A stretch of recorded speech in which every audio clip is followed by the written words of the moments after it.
Subtract 6.307 from 47.2 using long subtraction. Line up the decimal points in the same column. Add placeholder zeros so both numbers have the same number of decimal places.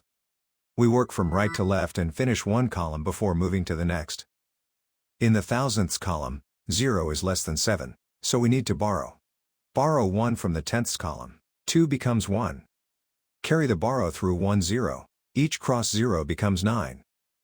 The 0 in the thousandths column becomes 10. In the thousandths column, 10 minus 7 is 3. In the hundredths column, 9 minus 0 is 9.